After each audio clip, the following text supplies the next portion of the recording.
무극담노 종신기 천마편 제7화 사선에서 3. 현무 6대대 군막 안은 밖과는 달리 조금 아늑했다. 여름철이었지만 군막 안은 조금 선선했으며 절대 습하지 않았다. 군막 좌우에서 통풍이 원활하여 군막 자체가 나무 그늘처럼 선선하고 눅눅한 것을 막아주는 기능을 하는 것 같았다. 막사 정면은 작은 탁자가 있었고 그 앞으로 또 다른 탁자가 있었으며 이 탁자는 원탁으로 10사람이 앉을 수 있는 공간이 있었는데 아무래도 천호는 여러 백호를 거느리고 있었는지라 주로 이들과 작전회의를 이 원탁에서 하는 것 같았다. 정면 작은 탁자에 한 인물이 앉아 있었고 그는 여러 서류를 검토하는 것 같았으니 이 인물은 딱 봐도 무장의 신분을 가진 인물로 얼굴은 매우 강직하였지만 그가 서류를 검토하며 또한 무언가 몰두하는 눈빛으로 본다면 그의 눈동자는 매우 깊은 현기가 가득한 눈으로 보였다. 입구에서 세 사람을 데리고 온 인물은 갑옷을 입고 있었으니 그는 아무래도 탁자에 있었던 인물의 부관으로 보였고 이 부관은 헛기침을 하였지만 탁자에 앉은 인물은 시선을 서류에서 떼지 않았다. 장군. 부관은 더 큰 소리를 내어 장군을 불렀는데 부천호는 무엇 때문에 나를 불렀나? 장군님을 뵈러 온 인물들이 있습니다. 상대장군, 군막의 소장이 왔습니다.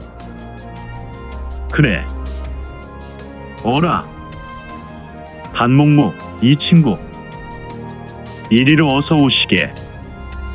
그제야 광룡 천호는 부 천호 뒤에 있었던 인물을 발견했고 세 사람 중에 조금 앞선 한 인물, 바로 단목무를 알아보고 얼굴에 미소를 짓고는 일어나 본인 앞에 있는 또 다른 원탁의 자리를 권한다. 곽 형님은 그동안 잘 지냈어? 허허, 이 친구야. 사흘 전에도 대장군막에서 보았는데 잘 지내고 못 지내고가 어디 있나? 어서 이리로 와서 자리에 앉게. 네, 알겠습니다. 거기 서 있는 자네들도 원탁에 앉게나. 광룡은 단목무가 데리고 온 부관들에게도 자리를 권했다. 부천호는 차를 내오게. 알겠습니다. 장군. 천호 광룡의 명으로 부관은 군막 출입구로 나갔고 반각이 못 되어 일단의 군노들이 들어와 차를 탁자에 앉은 인물들에게 따라주었다. 군노들은 이러한 경험을 많이 했는지 매우 숙달된 모습으로 차를 대접했으며 이들은 바로 군막에서 나오게 되었다. 단목무는 일단의 무리가 나가는 모습을 보며 곽 형님께서는 군노들뿐 아니라 군졸들을 잘 관리하시는 것 같습니다.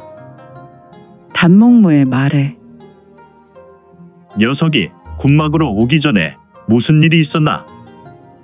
광룡은 단목무의 성정이 직설적이지 않아서 말에 뼈가 있음을 간파했다. 이곳까지 오면서 6대대 군노에게 불편한 것이 있었나? 왜 때 아닌 칭찬이지? 역시 곽 형님 앞에서는 빈말할 수 없어. 형님을 속이는 것은 언제나 쉬운 일이 아니었으니. 새소리 말고 우리 무의 심사를 불편하게 만든 녀석이 누군고? 그것은 말할 수 없어. 우리 세가의 은인과 약속하였기 때문이요. 다만 군노들이 조금 느슨한 것 같소. 이곳은 전쟁터인데 녀석들의 마음과 생각에 긴장이 없으면 유사시에 우리에게 화가 임할 것이니 형님께서 조금 단속하심이 좋겠소. 녀석 알겠다. 내가 나가서 군령으로 다스리지. 꼭 그렇게 하실 필요는 없어. 다만 단목무가 말할 때 광룡은 긴장을 풀기 위해 차를 마신다. 이를 보고 있었던 단목무도 더는 본인의 불편함을 말할 필요 없다고 생각되어 역시 그도 차를 한 모금 마셨다. 후후 후루룩. 헛, 이 차는 그렇구나. 초국 군산에서 나오는 은침이다. 허, 이 귀한 것이 어찌 동정호의 군사는 침이라니요. 더군다나 초국에서. 지금은 제국과 전쟁 중인데 어떻게 이 귀한 것을 구할 수 있으셨소? 단목 동생은 무엇을 그렇게 깊이 생각하느냐? 우리 곽 가장이 어디 출신이라는 것을 알면 답은 쉽겠지. 그야 초국 동정호 악양이 아니오. 물론 그곳을 떠나온 지 이미 3대째 되지만요. 이 친구 나도 잘 모르는 우리 가족사를 아주 깨고 있군. 후후후후. 형님, 그것은 저희 아버님이 얼마나 세상 돌아가는 것에 관심이 깊습니까? 저희 세가와 곽 가장과는 매우 친한 혈맹의 관계가 아닙니까? 그러니 자연스럽게. 후후후후. 농담일세. 그리 깊은 생각 마시게. 두 사람은 담소를 나눴고 단목모가 데리고 온 부관들은 잠잠히 군사는 침을 즐기고 있었다. 이에 광룡은 차를 대접하는 자로서 세 사람이 흡족한 표정으로 마음에 들어했으니 그래, 이 친구야.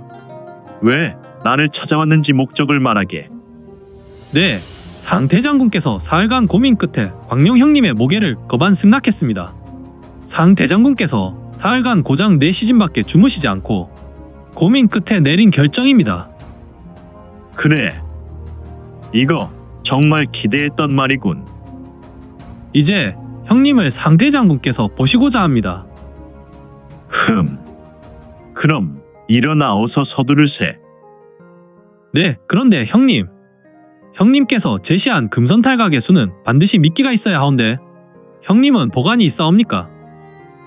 후후후후. 물론이지. 나는 우선 군노를 이용할 걸세. 역시 예상은 했습니다. 그래. 그렇다면 형님께서는 6대대의 명물은 내놓으셔야 합니다. 그래야 상 장군께서 허락하실 것입니다. 뭐라? 우리 6대대 명물을 말인가? 그렇습니다. 6대대 2명물이 있는데 귀신도 속일 수 있는 지혜인 귀오리 곽형님과 역발산의 군노를 말하는 것입니다. 형님을 제외한다면 당연히 녀석을 앞장세워야지요. 허허, 자네와 상대장군께서는 녀석을 보관해 넣었단 말인가? 천명불허전이군. 그렇다면 자네야말로 귀오리야. 탁! 광룡은 탁자를 치면서 일어났다. 당장 상대장군을 봐야겠네. 물론 아직 난 나의 보물과도 같은 녀석을 내놓을 생각은 없네만 상대장군을 대면하고 자세한 이야기를 들어본 후 결정하세. 광룡의 두 눈에서 강력한 안광이 터져나왔다. 도대체 광룡의 보물과도 같은 녀석이란 누구를 말하는 것인가? 종전 단목모와 조우한, 류지혁을 말하는 것인지. 네 사람은 일어나 군막을 나섰고 다만 쓸쓸히 남겨진 군사는 침을 담은 찻잔에서 은은한 김이 여전하게 올라왔으며 온전한 매미가 되려면 섬세한 매미의 허물과도 같은 것이 꼭 필요하다. 금선탈각이란 모계를 성공시키기 위해서는 반드시 적을 속일 수 있는 완벽한 준비가 필요하고 최적의 매미 허물을 준비해야 한다. 현재 연국의 최고 사령관인 상대장군의 막사에서 세 사람이 탁자에 앉아서 마주하고 있었다. 이들은 차를 마시며 매우 심각한 이야기를 나누고 있었으니 그래, 광룡 장군은 결정하였는가? 고민입니다. 하필이면 제가 관심을 두고 집안 무사로 쓰고자 하는 녀석을 내놓으라고 하십니까? 다시 탁자에 앉은 사람들은 침묵하였다. 이는 매우 무거운 침묵이었으며 이 무거운 침묵은 무려 반각이란 시각이 흘렀으니 세 사람의 생각은 동상이몽이라 각자 본인의 생각을 재촉하였다. 고요한 천막은 다소 어두웠는데 아무래도 밖은 저녁이 된 것 같았다. 이때 좋습니다. 상대장군께서 원하시면 그렇게 하겠습니다. 후후후후. 곽 장군께서 진즉에 그런 결정을 하셔야지. 우리 상 대장군께서 양보하시는 거 보셨습니까? 상 대장군은 두 눈을 감고 있었고 광룡 옆에 앉아 있었던 단목무가 말했다. 그는 얼굴에 짙은 미소를 지었고 하지만 상 대장군님, 이번에 본진을 치는 것에 제가 주도하고 싶습니다. 아니, 곽 장군님. 이번 작전은 제가... 단목무는 당혹스러운 얼굴을 하였다. 상 대장군이란 자의 얼굴은 매우 근엄하였고 그는 강력한 영국의 군병을 이끌었던 백전노장이었는데 지금 영국의 국왕이 최고로 신임하는 영국의 무장이었다. 그의 얼굴만 봐도 전쟁터에서 잔뼈 굵은 노련한 장수였으니 그가 눈을 스르르 천천히 떴다. 허허, 역시 수많은 전쟁에서 살아남고 승전보를 알렸던 역전의 명수란 말인가.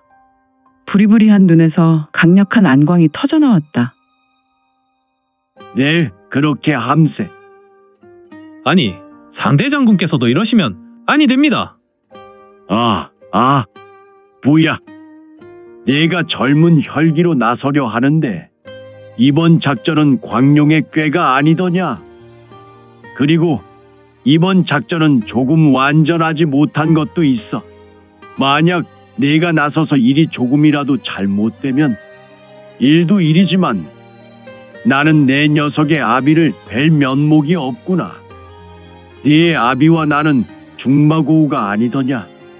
어릴 때 동네 대나무 말에서 놀았던 것이 엊그제 같은데 영국의 국사 밑에서 같이 동문수학하는 과정에서 네 아비와 나는 피를 나눈 형제보다 더 막역하구나. 너는 내 입장도 생각해야지. 오직 공과만 쫓으면 다초경사의 우를 범할 수 있구나. 나는 이번 작전에 광룡이 제격이라 생각한다. 이크, 아버님과의 관계를 말씀하시는 것은 상대 장군께서 이번 계획을 전항에 있어서 결정적으로 판단하시는구나. 단목무는 비록 머릿속은 복잡했지만 유구무원이었다. 그는 매우 젊은 나이에 혈기가 폭발할 지경이라 이번 전쟁에서 결정적 공을 세우고자 결심했던 인물이었다. 그리고 광룡 자네가 그 군노를 아끼는 것을 내 진즉에 알고 있지. 그에게는 별로 통제도 하지 않을 뿐 이 군영에서 자유를 준 지도 3개월의 시간이 흘렀으니. 네, 제가 그 아이를 특별히 여겨 전쟁이 끝나면 곽 가장의 호위무사로 드릴까 생각하고 있었습니다. 광룡의 눈동자는 심하게 흔들렸다. 하지만 그 아이에 대해 포기하게. 때로는 대를 위해 소를 희생하는 것이 용장이네. 난 자네가 지장이라는 것을 잘 알지만 이번 기회에 우리 영국에서 대장군의 반열로 나아가야지. 광룡의 눈동자는 상 대장군의 말에 더욱 심하게 흔들렸다. 난 말이야. 자네 아버지도 잘 알고 있어. 자네 아버지도 자네 못지않게 똑똑한 양반이었지.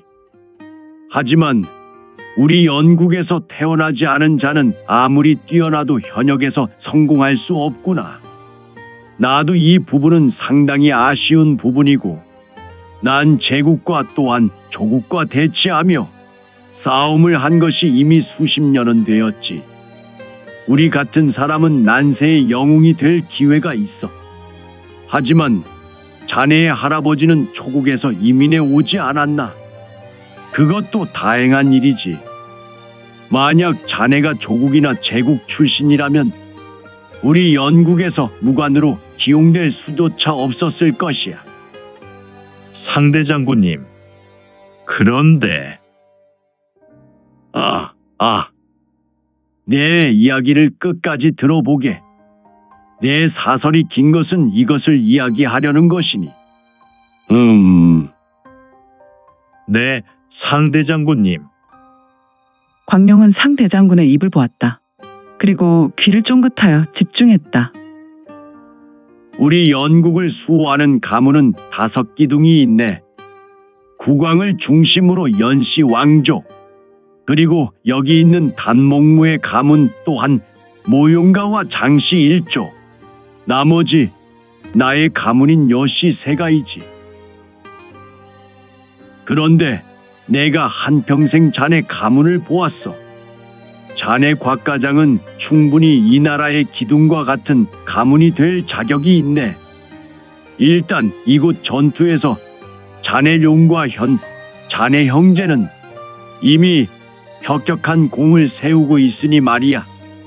그래서 이번 기회를 이용하여 제국 병사를 본국으로 돌려보낸다면 국왕께 부탁하여 자네에게 자귀를 내려 연국의 기둥 가문으로 내가 추천할 것이네.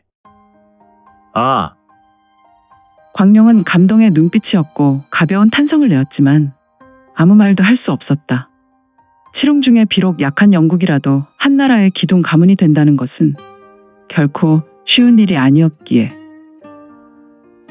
감격할 것까지는 없네. 기회는 자네가 만들었으니 말일세. 그리고 자네에게 희소식 한 가지가 더 있네. 무엇을 말씀하시는 것인지요? 이번 작전만 성공하면 제국은 반드시 발걸음을 돌려 본국으로 돌아갈 것일세. 네? 위와 초국의 사신이 이래전에 우리의 성도 개를 오갔다는 것일세.